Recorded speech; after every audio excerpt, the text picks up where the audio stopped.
Warahmatullahi wabarakatuh.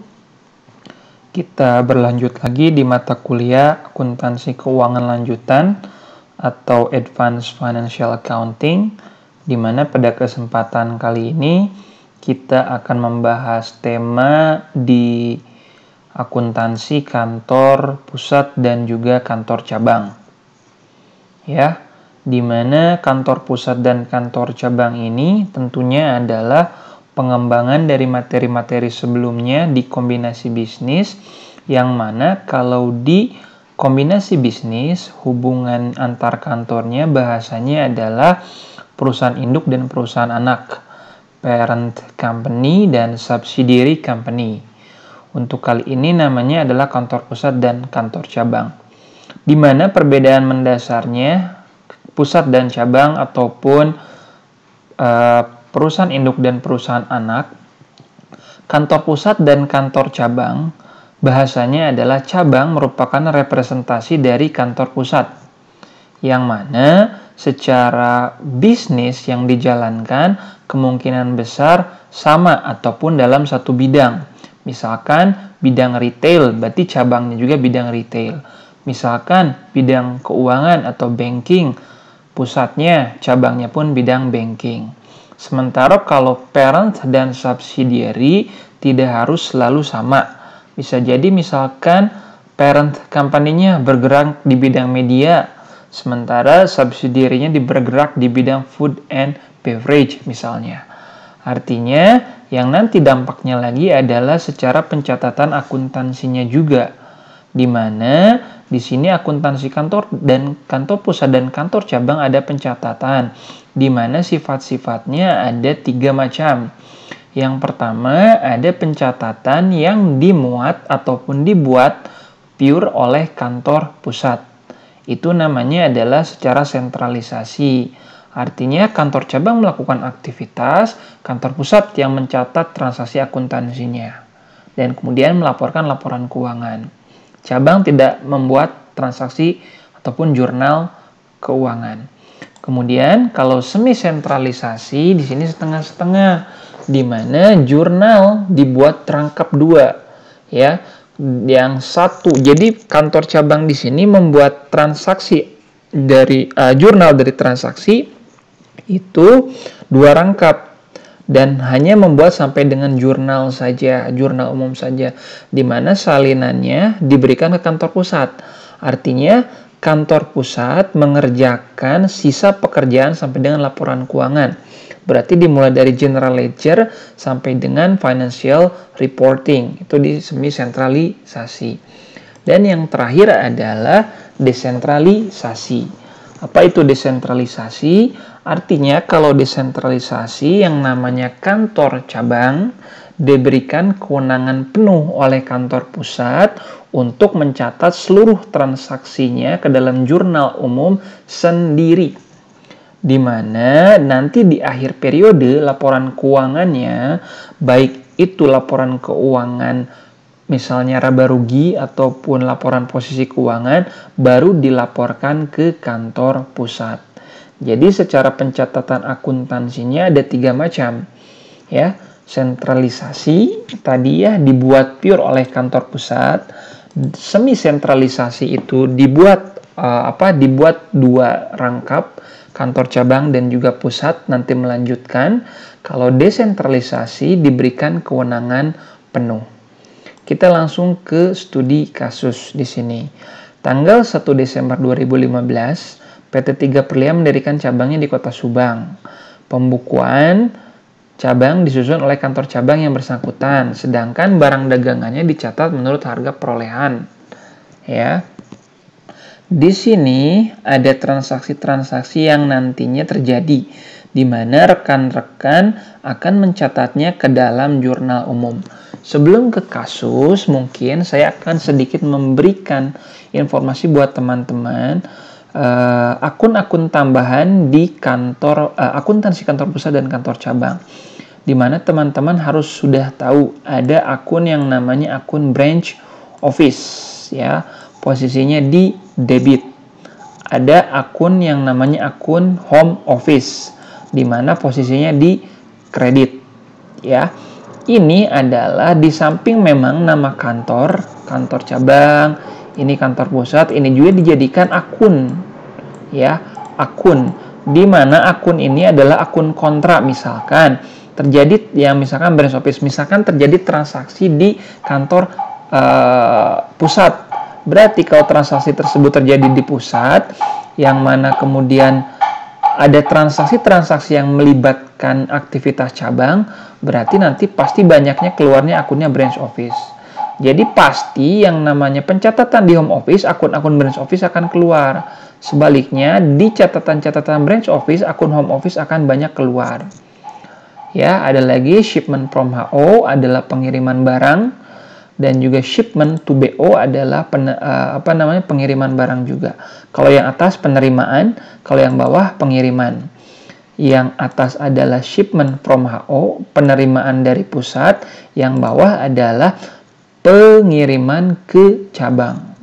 Ya, jadi tujuan akun-akun ini ada tuh adalah jikalau antar kantor tuh terjadi transaksi kirim-kiriman uang, ya, talang menalangi dana piutang, bayar membayari utang kepada supplier ataupun talang menalangi piutang dan lain sebagainya. Ataupun kalau kirim-kiriman barang di sini ada shipment from HO dan shipment to BO. Ya, asumsinya kantor cabang di sini nerima barang dari kantor pusat, kemudian yang namanya cabang akan melaksanakan aktivitas bisnisnya berdasarkan barang yang dikirim oleh kantor pusat. Ya, jadi dipahami ya, mana sih yang debit, mana yang kredit. Posisi bertambahnya ya, ini maksudnya ketika bertambahnya branch office itu di debit, home office di kredit, kemudian shipment from HO di debit, shipment to BO di kredit. Posisi bertambahnya ya, bertambahnya. Posisi plus. Ya.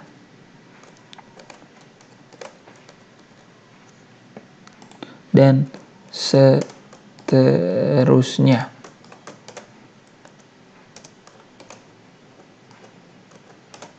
Oke, kita langsung ke transaksi di sini. Transaksi yang pertama adalah diterima uang tunai dari kantor pusat 10 juta. Asumsinya ini pencatatan di cabang ya, di mana yang namanya kantor cabang nerima uang dari kantor pusat. Berarti Anda sebagai akuntan di kantor cabang akan mencatat kas di sebelah debit dan sisi kredit adalah home office. Maksudnya tuh kayak gimana? Artinya di sini teman-teman ataupun kalian sebagai akuntan dia nerima uang nih, jelas. Karena nerima uang dong dari kantor pusat, itu dari mana ya uangnya? Maka di kreditnya adalah home office. Sama halnya misalkan nerima uang dari penjualan misalkan. Cash to sales. Kalau dari penjualan kan cash to sales. Kalau ini dari mana ya? Dari kantor pusat. Oh, berarti kreditnya adalah home office. Karena tadi home office juga bertambah di kredit. Oke, itu yang pertama. Yang kedua, diterima barang dagangan dari kantor pusat. Maksudnya gimana ya? Oh, berarti maksudnya adalah si pusat ngirim ke cabang atau si cabang nerima dari pusat. Bahasanya, karena ini adalah pembukuan di kantor cabang, maka bahasanya pasti shipment from HO. Di cabang pasti shipment from HO, di kantor pusat pasti shipment to BO. Karena ini di cabang, oh berarti udah nggak usah mikir, oh berarti from HO gitu. Dan from HO itu adalah di debit, di kreditnya adalah ini barangnya dari kantor pusat ya berarti HO, home office. Karena ini sudah ada hukum di awal ya, saya cantumkan. Kemudian yang ketiga adalah kantor cabang membeli peralatan 7 juta yang dibukukan sebagai peralatan kantor pusat. Maksudnya seperti apa di sini? Yang belinya adalah cabang, pakai uang cabang. Yang ngeluarin adalah cabang. Tapi bukan untuk kantor cabang, melainkan dibukukan sebagai peralatan kantor pusat. Sementara posisi Anda di kantor cabang. Berarti Anda harus mengeluarkan kas di sebelah kredit karena Anda sudah mengeluarkan uang. Apakah Anda di debitnya nerima uang? Nerima barang? Enggak. Apakah nerima peralatan? Tidak. di debitnya adalah home office karena Anda di cabang tidak mencatat itu sebagai equipment, tapi mencatat sebagai home office. Jadi kalau normalnya kalau misalkan cabang untuk beli cabang untuk sendiri misalkan equipment pada cash, ya, peralatan pada cash. Tapi kalau misalkan ini untuk pusat ya berarti home office pada cash. Kemudian yang keempat, ya, yang keempat adalah dijual barang dagangan secara kredit 12 juta, dari jumlah tersebut telah ditagih 5 juta. Nah, saya rasa itu harusnya simple gitu ya. Yang keempat di sini penjualannya adalah 12 juta, account receivable pada sales. Ini salah satu transaksi yang tidak melibatkan kantor pusat ya. Jadi pure penjualannya. Berarti account receivable pada sales, di kreditnya adalah cash pada account receivable. Karena baru nerima cashnya 5 juta ya, baru ditagih dan baru masuknya adalah 5 juta. Gitu. Itu yang keempat. Yang kelima, biaya-biaya gampang saya rasa buat teman-teman, di mana yang namanya pencatatan biaya berarti beban-beban pada cash. Tinggal sebutkan aja bebannya apa saja. Di sini ada salaries, ada rent, ada miscellaneous, dan juga pada cash. Yang 6 nih, nah ini udah mulai melibatkan lagi kantor pusat. Dikirim uang kas ke kantor pusat. Berarti maksudnya seperti apa? Berarti maksudnya adalah uang yang dimiliki oleh cabang ini dikirimkan nih ke pusat. Berarti udah jelas dong ngeluarin cash di kredit karena cash berkurang di kredit ya. Kemudian di debitnya apa? Adalah home office. Karena dana tersebut masuk ke home office. Ya, 6 nih ya, home office. Kemudian yang ketujuh adalah biaya-biaya. Ya, biaya-biaya yang kemudian cabang yang dibebankan kepada kantor pusat. Kalau di 5 adalah biaya-biaya yang memang dikeluarkan oleh cabang dan dibayar sendiri. Kalau di 7 di sini adalah biaya-biaya cabang yang kemudian dibebankan kepada kantor pusat. Minta kantor pusat untuk membayar beban-beban ini. Ya, maka beban-beban semua di kreditnya adalah home office, bukan cash lagi, karena yang membayarnya adalah kantor pusat, ya, kantor pusat. Kemudian yang terakhir adalah yang ke-8, ini adalah penyesuaian dan penutupan buku nilai persediaan barang dagang di cabang. Ini agak sedikit revisi kayaknya nih. Maksudnya nih yang home office tuh 8 tuh ini nih, yang 8, nomor 8 ya, saya belum kasih keterangan. Ini adalah mencatat persediaan barang dagang akhir. Kalau akhir berarti income summary-nya tuh adalah di kredit. Ya, kalau di akhir income summary-nya tuh di kredit. Di debitnya tuh ini bukan home office tapi merchandise inventory. Ya, karena untuk mencatat persediaan barang dagang akhir gitu. Maka dari itu, teman-teman di sini boleh sedikit di notes nih, diulang lagi, adalah merchandise inventory pada income summary. Saya kasih keterangan deh.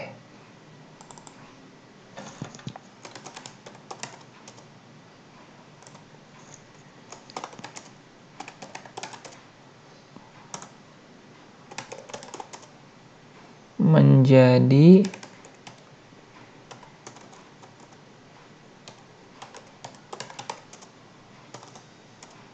inventory. Ya, di sini ya yang office menjadi merchandise inventory. Oke, kemudian sales ini adalah jurnal penutup sebenarnya, sisanya yang ini ke bawah tuh. Menutup apa yang ditutup? Menutup pendapatan dan menutup beban. Membalikan dari posisi normal bertambahnya. Sales bertambah di kredit, pindahkan ke debit. Beban dan juga shipment from HO bertambah dipindahkan posisinya ke kredit. Ya, seperti itu. Maka dari itu ditutup lawannya adalah income summary. Maka kita dengan data di sini berdasarkan data penyesuaian dan closing entries sudah bisa menentukan berapa sih laba yang diperoleh cabang. Laba yang diperoleh cabang adalah 1.500.000. Diperoleh dari mana? Dilihat aja dari income summary-nya atau ikhtisar laba ruginya. Kredit 10 juta tambah 12 juta, 22 juta dikurangi 20 juta 500 sama dengan 1 juta 500. Artinya kalau kredit itu melampaui dari debit itu adalah untung. Kalau sebaliknya, kalau debit ya melampaui kredit itu rugi. Ya, itu gambaran di jurnal transaksi-transaksi ini. Yang saya notes sebelum latihan ke poin selanjutnya adalah teman-teman harus ingat bertambah home office di mana, bertambah branch office di mana, shipment from HO bertambahnya dari mana, ya. Kemudian shipment to BO bertambahnya di mana. Nah, ini yang jadi acuan teman-teman. Kemudian kalian bertindak sebagai orang cabang, oh berarti akan ada akunnya home office. Kalau kalian bertindak sebagai akuntan di home office, berarti akan ada akun-akun branch office. Nah, itu yang akan jadi notes buat teman-teman. Saya lanjutkan ke case yang di bawah, satu lagi.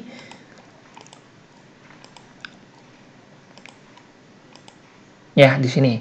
Case di mana ataupun kasus di mana teman-teman akan disajikan tidak hanya membuat jurnal umum saja, tapi ada data-data awalnya. Di mana financial positions ini adalah financial position pada tahun sebelumnya sebelum tahun berjalan. Ya, misalkan tahun ini adalah 2020. Jadi katakanlah ini tahun 2019 sampai dengan data 2019. Kemudian dengan adanya data tahun 2019, perusahaan ini PT Doremi misalkan melaksanakan aktivitas di 2020 misalkan.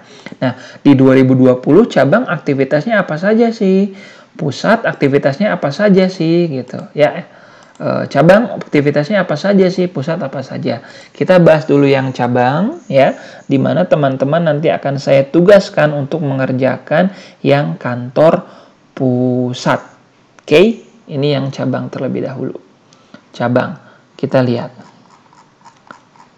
yang pertama adalah diterima kas dari kantor pusat. Ya, berarti jelas dong dananya bertambah, cash, dilawannya ini dapat dari mana dananya? Home office. Oh ya, itu udah masukin aja. Kreditnya adalah home office. Karena kalian ingat, posisi kalian adalah akuntan di branch office. Beda cerita kalau nanti kalian di case selanjutnya. Kalian bertindak sebagai akuntan di home office. Kemudian, diterima barang dagangan dari kantor pusat. Oh, ini terima barang nih pusat, berarti ini di cabang shipment from HO dong. Oke, kita lihat. Oh iya, shipment from HO. Shipment from HO ada di debit. Lawannya apa? Karena ini nerima dari home office, ya berarti home office. Ya. Ketiga, penjualan barang dagangan secara kredit. Simple lagi. Ini tidak melibatkan kantor pusat ya. Artinya cabang menjual sendiri. Account receivables pada sales. Kemudian yang keempat, diterima pelunasan piutang kantor pusat dari pelanggan. Maksudnya seperti apa ya yang empat ini? Nah, yang harus teman-teman sadari adalah diterima nih kata kunci, diterima pelunasan piutang kantor pusat dari pelanggan. Ini transaksinya di cabang, tapi yang punya piutang bukan kantor cabang, tapi kantor pusat. Piutang adalah sesuatu hak yang harus diterima. Maka dari itu, kalau yang namanya nerima kas untuk piutang, berarti pastikan kasnya bertambah, ya. Piutang akan berkurang di sebelah kredit. Tapi karena ini bukan piutang milik kantor cabang, maka cash to home office. Ya, bukan cash to account receivable ya. Kalau cash dan terhadap account receivable berarti itu mengurangi piutang dari kantor cabang atau mengakui piutangnya. Tapi kalau cash to home office ini nerima cash tapi tidak memotong accounts payable. Tidak memotong account receivables, tapi di sini masuk ke home office yang 4. Bisa dipahami ya asumsinya.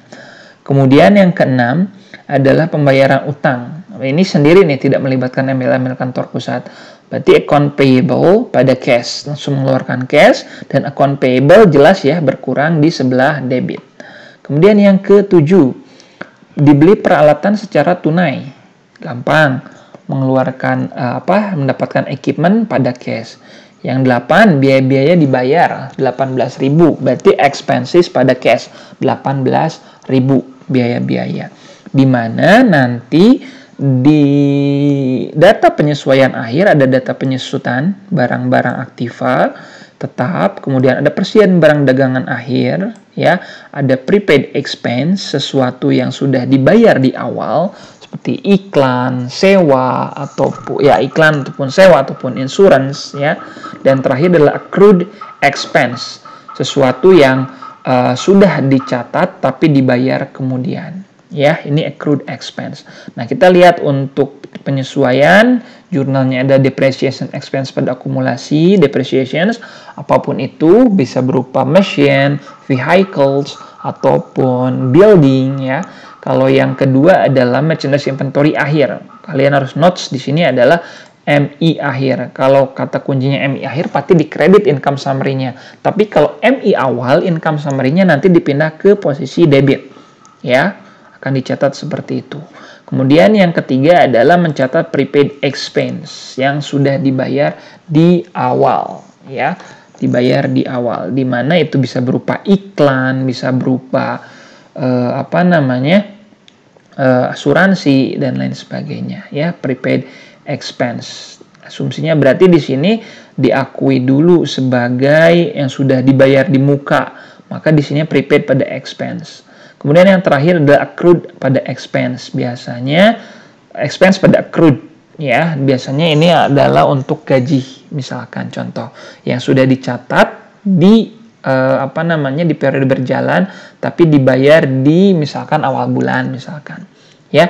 Di mana dari transaksi-transaksi yang berdasarkan cabang ini teman-teman akan saya tugaskan untuk membuat di kantor pusat. Ya, ini cabang, ya, di pusat. Ini ada transaksi kantor pusat. Nanti akan saya share bagaimana nanti kalian coba membuat jurnal dari kantor pusat. Sekian dari saya. Wassalamualaikum warahmatullahi wabarakatuh.